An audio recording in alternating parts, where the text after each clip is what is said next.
This program provides education, not advice. Sponsors pay a fee for endorsements and interviews. See the truthayf.com disclosure page for details. This is where technology, innovation, and personal finance come together. This is The Truth About Your Future with Rick Edelman.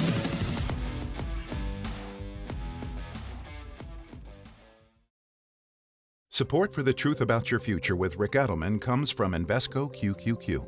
25 years ago, Invesco QQQ rethought the investing landscape by providing access to the Nasdaq's 100 most innovative companies, all in one ETF. What's ahead for the next 25 years? Could it be flying cars, neural implants, electric planes? Nobody knows for sure. But one thing's for certain. You can gain access to that progress with Invesco QQQ ETF. Let's rethink possibility. There are risks when investing in ETFs, including possible loss of money. ETF risks are similar to those of stocks. Investments in the tech sector are subject to greater risk and more volatility than more diversified investments. The Nasdaq 100 Index comprises the 100 largest non-financial companies on the Nasdaq. You can't invest directly into an index. Before investing, consider the fund's investment objectives, risks, charges, and expenses. Visit Invesco.com for prospectus containing this information. Read it carefully before investing. Invesco Distributors, Inc.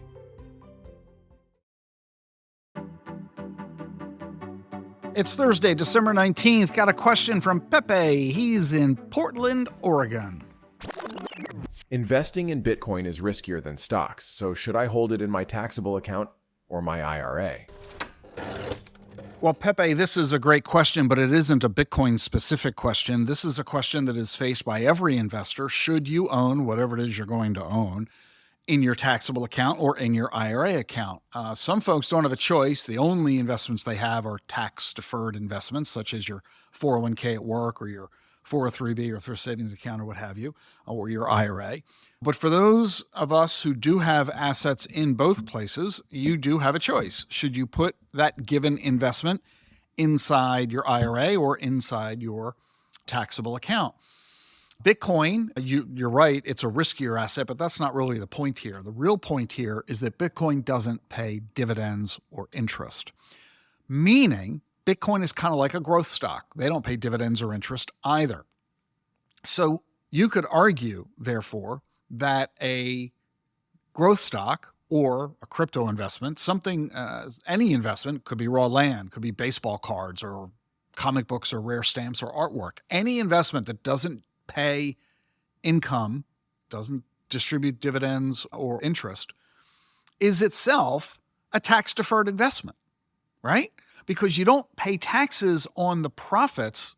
It means as the asset rises in value, you don't pay taxes on that appreciation until you sell the asset. If you don't sell the asset for 30 years, you're not paying taxes for 30 years. So why put a growth stock that pays no dividends into an IRA to get the tax deferral when that asset is already tax deferred?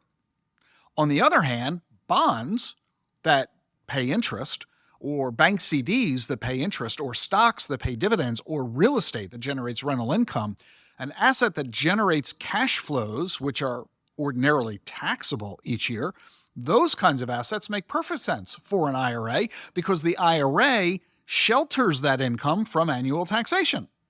So it would seem on that simple example, which asset belongs inside of a tax-deferred account and which asset does not. There's more to the story, though, and that pertains, in fact, to risk, which you did reflect when you mentioned that Bitcoin is riskier than stocks. First of all, I could argue, is that always true? It might be riskier than some stocks. I'm not sure it's riskier than every stock, but I digress.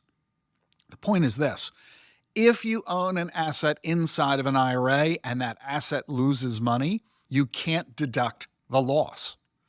So if you do have an asset that you are expecting might lose money, I mean, not what you're hoping, not what you're expecting. If you really were expecting it, you wouldn't be buying it, right? Let's face it. But if you thought it had the potential to lose money, then you don't want to own it inside of an IRA because in a taxable account, you can sell it and deduct the loss or use the loss to offset gains in other investments. You lose that ability inside of an IRA. So that's another reason to keep Bitcoin and stocks outside of an IRA. So you want to take a look at it from those perspectives. But I'll give you a wrinkle to all of this, and that pertains to the Roth IRA. Remember the difference between a traditional IRA, also called a deductible IRA. The key is that when you do withdraw money from the account, it's ordinary income, 100% of the money you withdraw. But in a Roth IRA, those withdrawals are completely tax-free. So here's an argument for putting Bitcoin or those growth stocks inside a Roth IRA. In a taxable account, you're going to eventually pay the capital gains tax. In a Roth account, under current tax law, which Congress may change in the future, under current tax law, the distributions from the Roth are tax-free, which means you could own your Bitcoin and never pay taxes on its profits if you make withdrawals from the Roth. So it's complicated, isn't it? Should you use a taxable account versus an IRA? And if it's an IRA, should you choose a deductible IRA or a Roth IRA? This is why there's no better answer I could give you than go talk to a tax advisor and your financial advisor. We'll be back with more here on The Truth About Your Future. Stay with us. What's your boldest, truly ambitious life goal? Everyone has one, and everyone deserves a way to get there. That's why State Street offers a wide variety of ETFs to give all investors access to the market and the chance to reach their goals. Like with SPY, where you get the power of the S&P 500 in a single trade. Wherever you're heading, getting there starts here with State Street. Before investing, consider the fund's investment objectives, risks, charges, and expenses. Visit ssga.com for a prospectus containing this and other information. Read it carefully before investing. SPY is subject to risks similar to those of stocks. All ETFs are subject to risk, including possible loss of principal. Alps Distributors, Inc. Distributor. Hey, I want to change subjects here and talk about a subject you probably thought I would never talk about. Gold. And no, I am not going to talk about gold in the concept of crypto. You've heard an awful lot of people say that Bitcoin is digital gold, and a lot of people compare the market value of Bitcoin to that of gold. What they note is that gold's market value is at about $18 trillion. Bitcoin's market cap is about $2 trillion. Many people believe that Bitcoin is going to replace gold as a favored investment, as a store of value. And if that were to occur, Bitcoin's market cap, currently $2 trillion, is going to rise to $18 trillion. And that would represent a 9x increase in the value of Bitcoin. Bitcoin's current price at $100,000 will become $900,000 in value under that concept. But no, that's not what I'm here to talk to you about. What I'm here to talk to you about is literally gold. Should you own gold as an investment? My attitude is, and has always been, sure. Why not? If you believe in a long-term diversified portfolio, you got to admit gold is a legitimate asset class. And if you believe in modern portfolio theory and the notion that different assets have different risks, different reward potential, different levels of liquidity, sometimes they rise or fall in value at different times than other asset classes, that's what rebalancing is all about. So why not own gold as part of your portfolio? Now, I'll tell you why a lot of people don't do it. Gold's heavy, it's bulky, it's cumbersome, and buying it, it's an unregulated asset. Gold is not a security any more than baseball cards or rare stamps. So where do you buy it? How do you buy it? Where do you store it? How do you safeguard it? And when you're ready to sell it, how do you do that? And what are the commissions you're going to have to pay along the way? This is why a lot of people who do buy gold buy GLD.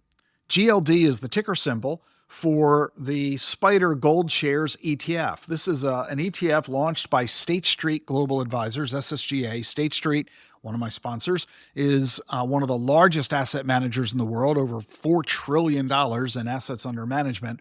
And they launched the very first gold ETF 20 years ago, way back in 2004.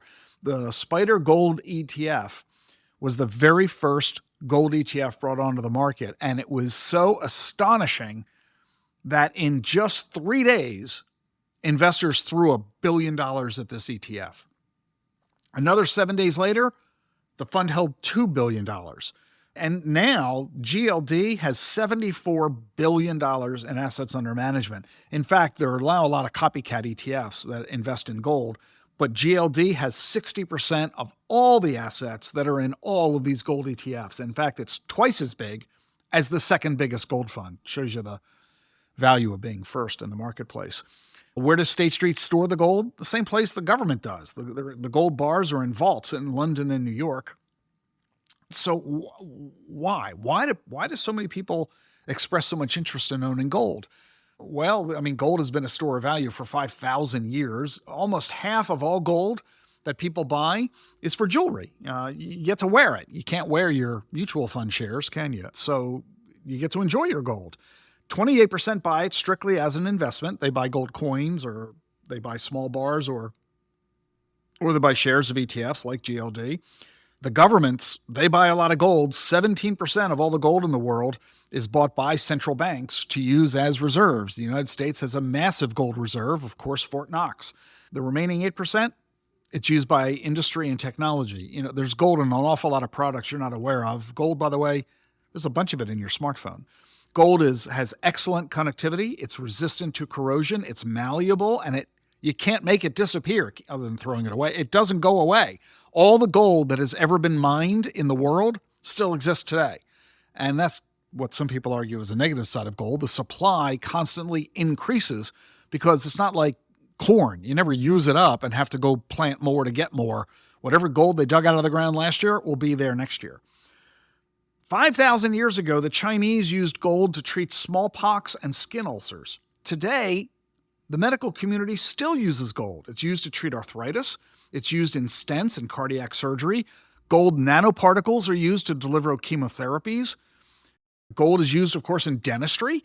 I'm sure I've seen people with gold teeth. It's used in aerospace. NASA uses gold as a heat shield for astronauts. It's used in construction, cosmetics, printing. Gold in window glass helps insulate homes. It's used in cosmetics, topical creams, lip balms, moisturizers. Gold plating is found in wristwatches, eyewear, fountain pens, you name it. You can even eat gold. High-end restaurants add gold shavings to sushi and ice cream and coffee. And the demand for gold is therefore pretty stable. And in some areas, it's been rising in the electronics industry because we're doing more and more with smartphones and computers and such. Demand there went up 11% this year. And of course, the one thing people love to say about gold, they say that it's a great inflation protector. And that's the number one reason people say they like to buy gold, that the government devalues the dollar all the time by printing more of them. But gold, they say, because the supply is relatively fixed, it grows at a relatively small pace compared to the printing of dollars, gold is a good inflation hedge. And generally, that's often true, but it's not always true. But still, inflation is a big sales pitch behind gold. We know that central banks demonetize their currency. You look at geopolitical tensions like Russia and Ukraine and Israel's defense against Hamas and Hezbollah and Iran. You look what's happening with the Chinese Taiwan problems and North versus South Korea. If a currency falls in value, people don't want to hold on to the currency. They want gold. And more recently, Bitcoin, but we're not talking about Bitcoin here. Gold has long been used as a portfolio diversifier. It's common to see advisors recommend allocations of as much as 5% toward gold and other precious metals. You've got capital appreciation potential, historically low correlation with other asset classes, which means just because the stock market falls doesn't mean the price of gold does. In fact, the thing that causes the stock market to go down, inflation, often causes gold prices to go up. I mean, there are a bunch of other commodities and alternatives. There's oil and real estate, currencies, of course, silver and platinum as alternative metals. But gold stands out kind of by itself. The way, just like in the world of crypto, there's a whole bunch of different crypto, but then there's Bitcoin standing by itself. So gold kind of does that as well. And just look at this year, for example, and it's only an example, not meant to suggest anything other than that. Gold has outperformed the stock market this year. Not by much, but it did. The stock market's up a little over 22%. Gold is up a little bit even more. So this is why people are attracted to gold. And there are lots of different ways you can buy it. I mentioned, of course, the gold-backed ETFs like State Street's GLD ETF. You can also invest in gold mining stocks or ETFs that invest in gold mining stocks. In other words, here's the attitude of, I'm not going to buy the gold, I'm going to buy the companies that find the gold, on the attitude that it's cheaper to mine it than it is to own it. That's one theory. You can buy gold directly. You can buy gold coins like the American Eagle gold coin or the Canadian Maple Leaf coin, the Krugerrand, and you can take physical possession of the gold coins.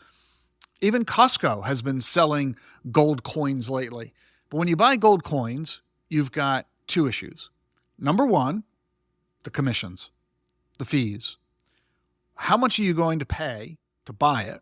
At Costco, they're charging, I think, 1.5% to buy gold coins from Costco.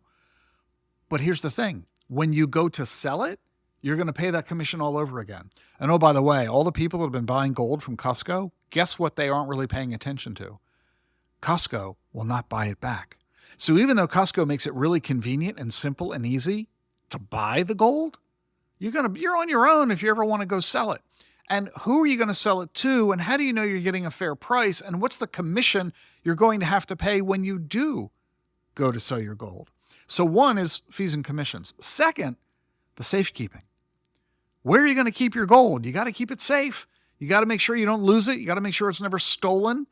And that creates a bit of a hassle factor and potentially an expense. If you're going to go rent a safe deposit box at your bank, there's an expense you're incurring for doing that.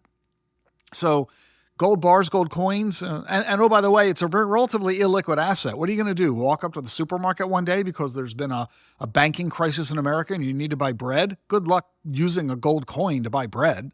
Not really going to work, is it? One other final way is gold futures. Futures and options contracts trade in the securities markets, and instead of buying gold, you can make a bet on the future price of gold. This is very risky and speculative because you not only have to be right about what the future price is going to be, you have to be right about when that's going to happen, because these futures contracts and options contracts, they all expire. And even though you're right, if you're not right within the proper time frame, your investment is as worthless as if you were wrong. This is why you're getting a sense of it, aren't you? Why GLD is such a popular way for people to have an exposure to gold in a convenient, easy ETF wrapper that you're very familiar with. Part of your brokerage account, you can easily rebalance it with the rest of your assets. You don't have to worry about commissions. You don't have to worry about safekeeping. You don't have to worry about the burden of holding the physical asset. GLD, now you get a sense of why this thing has got nearly $75 billion in assets inside it. I encourage you, if you are interested in adding gold to your portfolio, go to ssga.com to learn all about the State Street Spider Gold Shares ETF, symbol GLD, or better yet, ask your financial advisor. It's hard to believe that it's been 35 years on the air. I've done more than 1,500 radio broadcasts over the last 3 decades, more than 500 podcasts in the last 3 years alone, and my podcasts are winding down. My last one, as I've told you, is December 27. I'm so glad you've been with me all these years. If you want to stay connected with me, be sure to join my distribution list. Just click on the link in the show notes. I'll make sure you continue to get the latest that I offer on exponential technologies, crypto, Alzheimer's, longevity, investing, all the topics that matter most to us all. Thank you for being with me all these years. I'm looking forward to many more with you. Please subscribe today so we can stay connected. Increased awareness and actionable intelligence about the forces that are shaping our world. This is The Truth About Your Future with Rick Edelman.